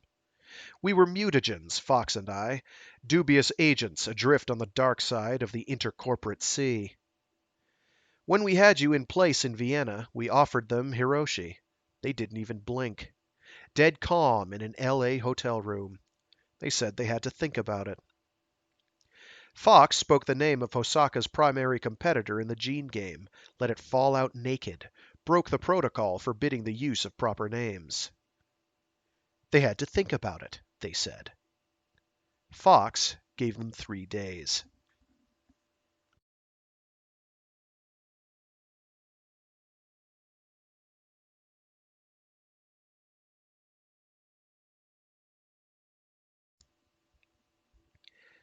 I took you to Barcelona a week before I took you to Vienna. I remember you with your hair tucked back into a gray beret, your high Mongol cheekbones reflected in the windows of ancient shops, strolling down the Ramblas to Phoenician harbor, past the glass-roofed Mercado selling oranges out of Africa. The old Ritz, warm in our room, dark with all the soft weight of Europe pulled over us like a quilt. I could enter you in your sleep. You were always ready. Seeing your lips in a soft round O of surprise, your face about to sink into the thick white pillow, archaic linen of the Ritz. Inside you I imagined all that neon, the crowds surging around Shinjuku Station, wired electric night. You moved that way, rhythm of a new age, dreamy and far from any nation's soil. When we flew to Vienna, I installed you in Hiroshi's wife's favorite hotel. Quiet, solid, the lobby tiled like a marble chessboard, with brass elevators smelling of lemon oil and small cigars. It was easy to imagine her there, the highlights on her riding boots reflected in polished marble, but we knew she wouldn't be coming along, not this trip. She was off to some Rhineland spa, and Hiroshi was in Vienna for a conference. When Maas security flowed in to scan the hotel, you were out of sight. Hiroshi arrived an hour later, alone. Imagine an alien, Fox once said, who's come here to identify the planet's dominant form of intelligence. The alien has a look, then chooses. What do you think he picks? I probably shrugged. The Zaibatsus, Fox said, the multinationals. The blood of a Zaibatsu is information, not people. The structure is independent of the individual lives that comprise it. Corporation as life form. Not the Edge lecture again, I said. Maas isn't like that, he said, ignoring me. Maas was small, fast, ruthless. An atavism. Maas was all edge. I remember Fox talking about the nature of Hiroshi's edge. Radioactive nucleases, monoclonal antibodies, something to do with the linkage of proteins, nucleotides. Hot, Fox called them, hot proteins. High-speed links. He said Hiroshi was a freak, the kind who shatters paradigms, invents a whole field of science, brings on the violent revision of an entire body of knowledge. Basic patents, he said, his throat tight with the sheer wealth of it, with the high, thin smell of tax-free millions that clung to those two words. Hosaka wanted Hiroshi, but his edge was radical enough to worry them. They wanted him to work in isolation. I went to Marrakech, to the old city, the Medina. I found a heroin lab that had been converted to the extraction of pheromones. I bought it with Hosaka's money. I walked the marketplace at Jama el Fna with a sweating Portuguese businessman, discussing fluorescent lighting and the installation of ventilated specimen cages. Beyond the city walls, the high Atlas. Atlas? Jama el Fna was thick with jugglers, dancers, storytellers, small boys turning lathes with their feet, legless beggars with wooden bowls under animated holograms advertising French software. We strolled past bales of raw wool and plastic tubs of Chinese microchips. I hinted that my employers planned to manufacture synthetic beta endorphin. Always try to give them something they understand. Sandy, I remember you in Harajuku sometimes. Close my eyes in this coffin and I can see you there. All the glitter, crystal maze of the boutiques, the smell of new clothes. I see your cheekbones ride past chrome racks of Paris leathers. Sometimes I hold your hand. We thought we'd found you, Sandy, but really, you'd found us. Now I know you were looking for us, or for someone like us. Fox was delighted, grinning over our find. Such a pretty new tool, bright as any scalpel. Just the thing to help us sever a stubborn edge, like Hiroshi's, from the jealous parent body of Maas Biolabs. You must have been searching a long time, looking for a way out, all those nights down Shinjuku. Nights you carefully cut from the scattered deck of your past. My own past had gone down years before, lost with all hands, no trace. I understood Fox's late-night habit of emptying his wallet, shuffling through his identification. He'd lay the pieces out in different patterns, rearrange them, wait for a picture to form. I knew what he was looking for. You did the same thing with your childhoods. In New Rose, tonight, I choose from your deck of pasts. I choose the original version, the famous Yokohama hotel room text, recited to me the first night in bed. I choose the disgraced father, Hosaka executive. Hosaka, how perfect! And the Dutch mother, the summers in Amsterdam, the soft blanket of pigeons in the Dam Square afternoon. I came in out of the heat of Marrakech into Hilton air conditioning, wet shirt clinging cold to the small of my back, while I read the message you'd relayed through Fox. You were in all the way. Hiroshi would leave his wife. It wasn't difficult for you to communicate with us, even through the clear, tight film of Maas security. You'd shown Hiroshi the perfect little place for copy and Kipferl. Your favorite waiter was white-haired, kindly, walked with a limp, and worked for us. You left your messages under the linen napkin. All day today I watched a small helicopter cut a tight grid above this country of mine, the land of exile, the New Rose Hotel. Watched from my hatch as its patient shadow crossed the grease-stained concrete. Close. Very close. I left Marrakech for Berlin. I met with a Welshman in a bar and began to arrange for Hiroshi's disappearance. It would be a complicated business, intricate as the brass gears and sliding mirrors of Victorian stage magic, but the desired effect was simple enough. Hiroshi would step behind a hydrogen cell Mercedes and vanish. The dozen Maas agents who followed him constantly would swarm around the van like ants. The Maas security apparatus would harden around his point of departure like epoxy. They know how to do business promptly in Berlin. I was even able to arrange a last night with you. I kept it secret from Fox. He might not have approved. Now I've forgotten the town's name. I knew it for an hour on the Autobahn, under a gray Rhenish sky, and forgot it in your arms. The rain began sometime toward morning. Our room had a single window, high and narrow, where I stood and watched the rain fur the river with silver needles. The sound of your breathing. The river flowed beneath low stone arches. The street was empty. Europe was a dead museum. I'd already booked your flight to Marrakesh, out of Orly, under your newest name. You'd be on your way when I pulled the final string and dropped Hiroshi out of sight. You'd left your purse on the dark old bureau. While you slept, I went through your things, removing anything that might clash with the new cover I'd bought for you in Berlin. I took the Chinese 22, your microcomputer, and your bank chip. I took a new passport, Dutch, from my bag, a Swiss bank chip in the same name, and tucked them into your purse. My hand brushed something flat. I drew it out, held the thing, a diskette. No labels. It lay there in the palm of my hand, all that death. Latent, coded, waiting. I stood there and watched you breathe, watched your breasts rise and fall, saw your lips slightly parted, and in the jut and fullness of your lower lip the faintest suggestion of a bruising. I put the diskette back into your purse. When I lay down beside you, you rolled against me, waking, on your breath, all the electric night of a new Asia, the future rising in you like a bright fluid, washing me of everything but the moment.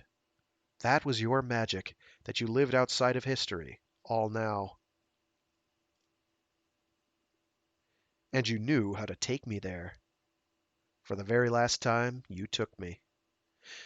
While I was shaving, I heard you empty your makeup into my bag. I'm Dutch now, you said. I'll want a new look. Dr. Hiroshi Yomiuri went missing in Vienna, in a quiet street off Singerstrasse, 2 blocks from his wife's favorite hotel. On a clear afternoon in October, in the presence of a dozen expert witnesses, Dr. Yomiuri vanished.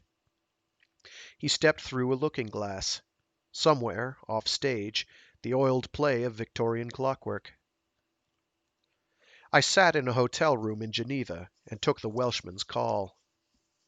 It was done. Hiroshi down my rabbit hole and headed for Marrakesh. I poured myself a drink and thought about your legs. Fox and I met in Narita a day later, in a sushi bar in the JAL terminal.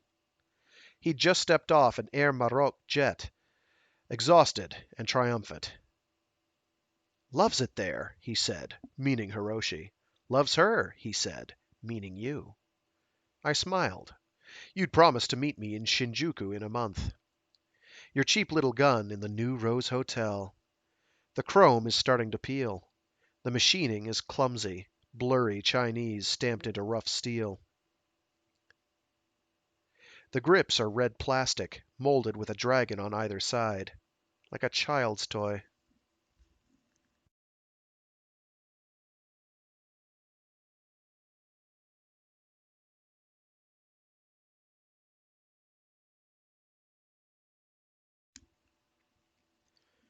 Fox ate sushi in the JAL terminal, high on what we'd done. The shoulder had been giving him trouble, but he said he didn't care. Money now for better doctors. Money now for everything. Somehow it didn't seem very important to me, the money that we'd gotten from Hosaka. Not that I doubted our new wealth, but that last night with you had left me convinced that it all came to us naturally, in the new order of things, as a function of who and what we were. Poor Fox. With his blue Oxford shirts crisper than ever, his Paris suits darker and richer. Sitting there in JAL, dabbing sushi into a little rectangular tray of green horseradish, he had less than a week to live. Dark now, and the coffin racks of New Rose are lit all night by floodlights, high on painted metal masts. Nothing here seems to serve its original purpose. Everything is surplus recycled, even the coffins. 40 years ago, these plastic capsules were stacked in Tokyo or Yokohama, a modern convenience for traveling businessmen. Maybe your father slept in one. When the scaffolding was new, it rose around the shell of some mirrored tower on the Ginza, swarmed over by crews of builders. The breeze tonight brings the rattle of a pachinko parlor, the smell of stewed vegetables from the push carts across the road. I spread crab-flavored krill paste on orange rice crackers. I can hear the planes. Those last few days in Tokyo, Fox and I had adjoining suites on the 53rd floor of the Hyatt. No contact with Hosaka. They paid us, then erased us from official corporate memory. But Fox couldn't let go. Hiroshi was his baby, his pet project. He'd developed a proprietary, almost fatherly interest in Hiroshi. He loved him for his edge. So Fox had me keep in touch with my Portuguese businessman in the Medina, who is willing to keep a very partial eye on Hiroshi's lab for us. When he'd phone from a stall in Gemma Alfna with a background of wailing vendors and Atlas panpipes. Someone was moving security into Marrakesh, he told us. Fox nodded. Hosaka. After less than a dozen calls, I saw the change in Fox, a tension, a look of abstraction. I'd find him at the window, staring down 53 floors into the Imperial Gardens, lost in something he wouldn't talk about. Ask him for a more detailed description, he said, after one particular call. He thought a man our contact had seen entering Hiroshi's lab might be Mönner, Hosaka's leading gene man. That was Mönner, he said, after the next call. Another call, and he thought he'd identified Shidan, who'd headed Hosaka's protein team. Neither had been seen outside the corporate arcology in over 2 years. By then, it was obvious that Hosaka's leading researchers were pooling quietly in the Medina, the black executive leers whispering into the Marrakesh airport on carbon fiber wings. Fox shook his head. He was a professional, a specialist, and he saw the sudden accumulation of all that prime Hosaka edge in the Medina as a drastic failure in the Zaibatsu's tradecraft. Christ, he'd said, pouring himself a black label, they've got their whole biosection in there right now. One bomb. He shook his head. One grenade in the right place at the right time. I reminded him of the saturation techniques Hosaka Security was obviously employing.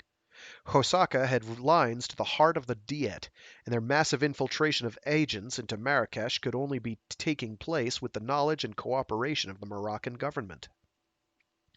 Hang it up, I said. It's over. You've sold them Hiroshi. Now forget him. I know what it is, he said. I know. I saw it once before.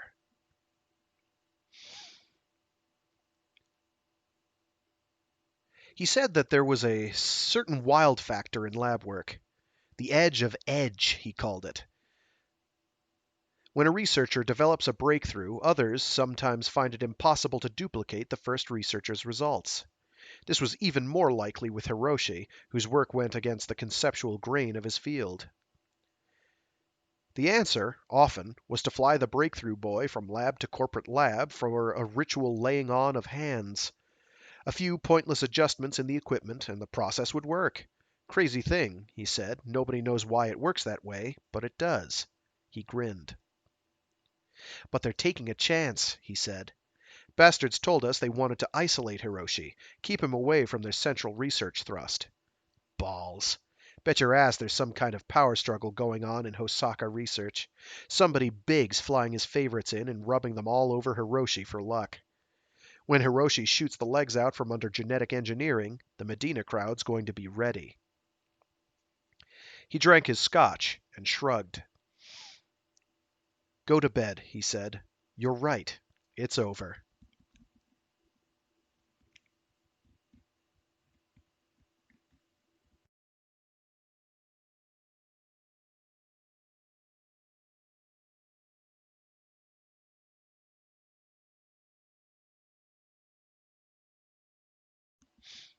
I did go to bed, but the phone woke me. Marrakesh again, the white static of a satellite link, a rush of frightened Portuguese. Hosaka didn't freeze our credit. They caused it to evaporate. Fairy gold. 1 minute we were millionaires in the world's hardest currency, and the next we were paupers. I woke Fox. Sandy, he said. She sold out. Mass security turned her. Whoops. Mass security turned her in Vienna. Sweet Jesus. I watched him slit his battered suitcase apart with a Swiss Army knife. He had 3 gold bars glued in there with contact cement.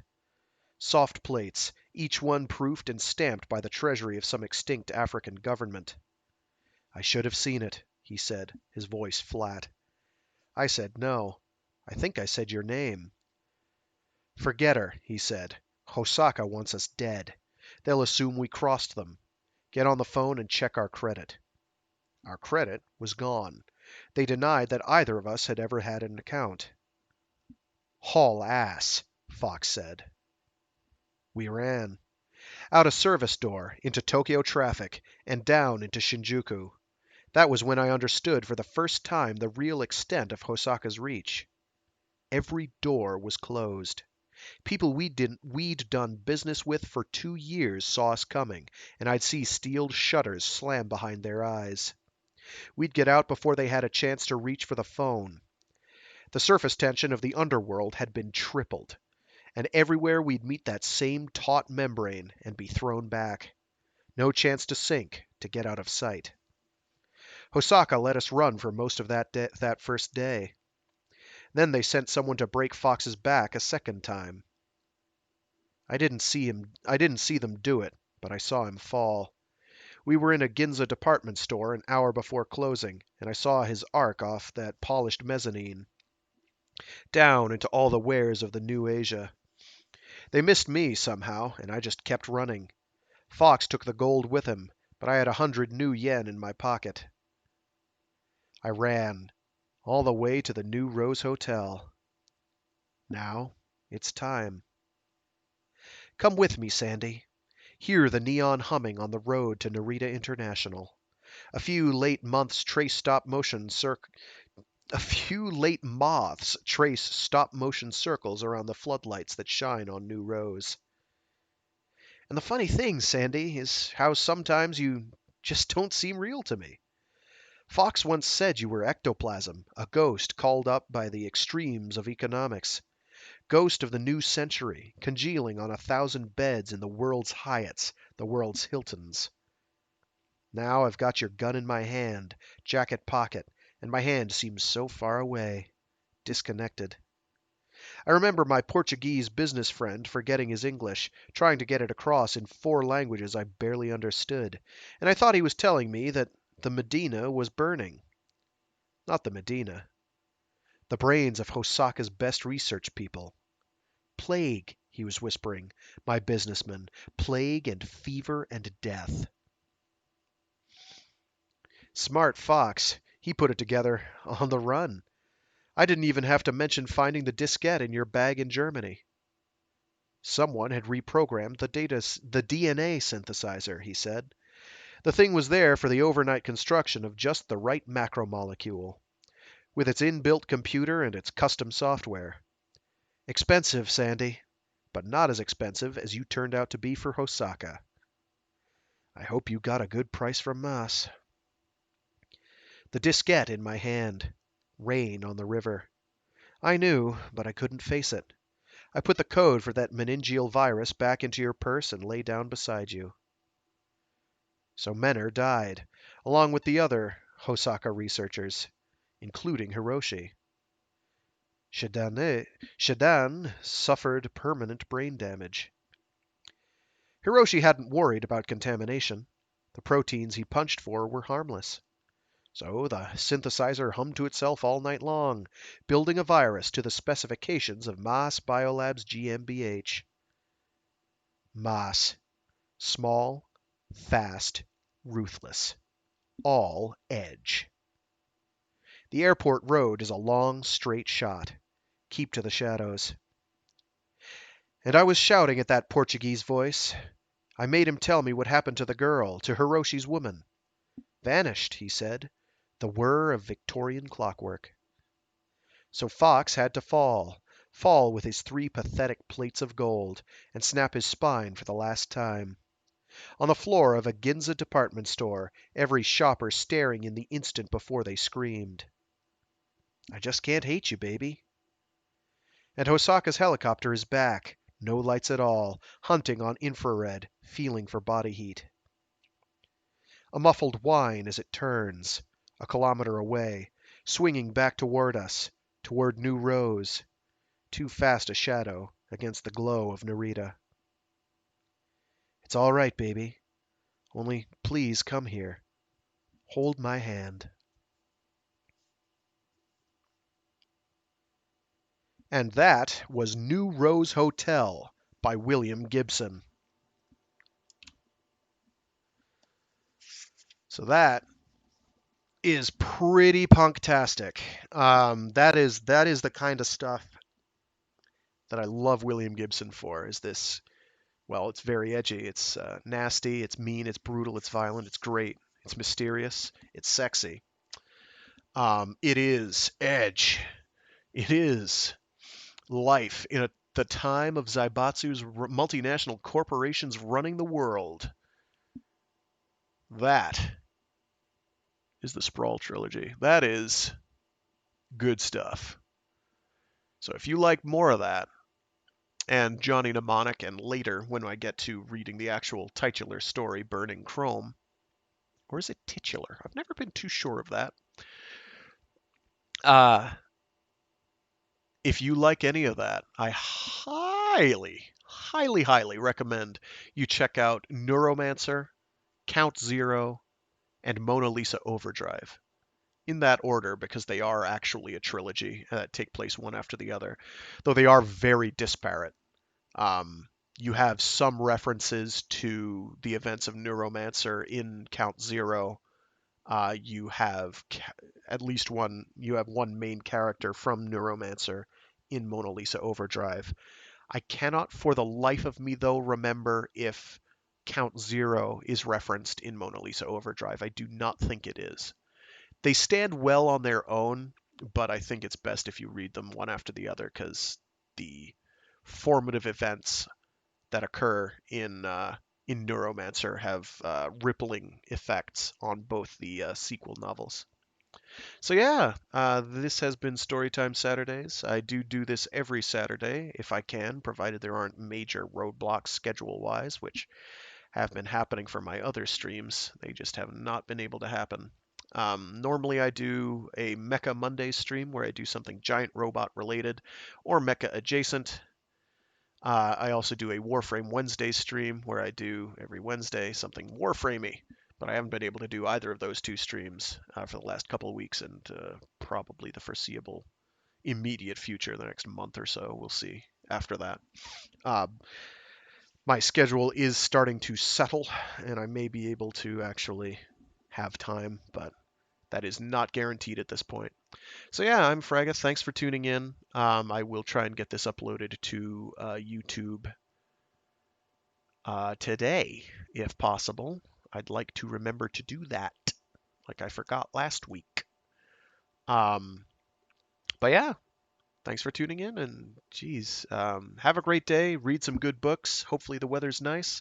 Stay safe. Don't do anything stupid, like go outside in a crowded area without wearing a face mask and taking the proper biological contaminant precautions.